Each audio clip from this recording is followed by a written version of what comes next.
My 6 years journey as a work from home mom.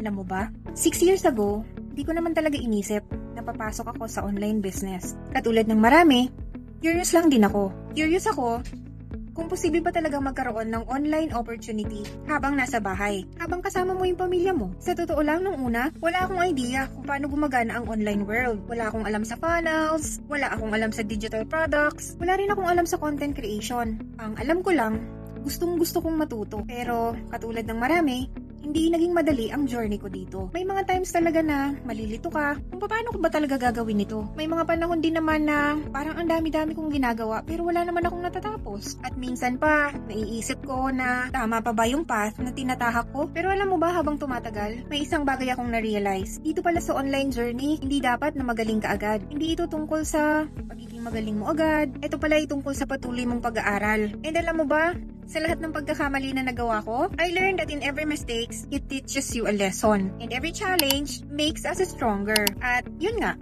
pagkatapos ng ilang taon, maraming taon sa online world, napapangiti na lang ako sa sarili ko. Bakit? Unti-unti kong nakikita yung value ng mga skills na minsan ay curiosity lang para sa akin, pero marami na pala akong natututunan. Hindi lang pala ito tungkol sa opportunity, ito ay napakalaking bagay tungkol sa growth, sa mindset, sa skills, at sa nabuild mong confidence. Kaya ikaw kapatid, kung nagsisimula ka pa lang sa online journey mo, at pakiramdam mo, feeling mo, ang dami mong mali, no? Ang dami mong hindi naiintindihan, gusto kong sabihin sa'yo na normal lang yan. I feel you. Kasi alam mo ba, every expert you see today, katulad ko, started once as a beginner. Alright? So take heart. Keep going ka lang. Kaya, kung gusto mo pang matutunan ang mga lessons, ang mga experiences, at insights tungkol sa work from home journey ko, make sure to subscribe to this channel. I'll be sharing more stories, real life situations, mga lessons, at mga bagay na natututunan ko along the way. Lalo na pagdating dito sa mundo ng online business. Don't forget to subscribe!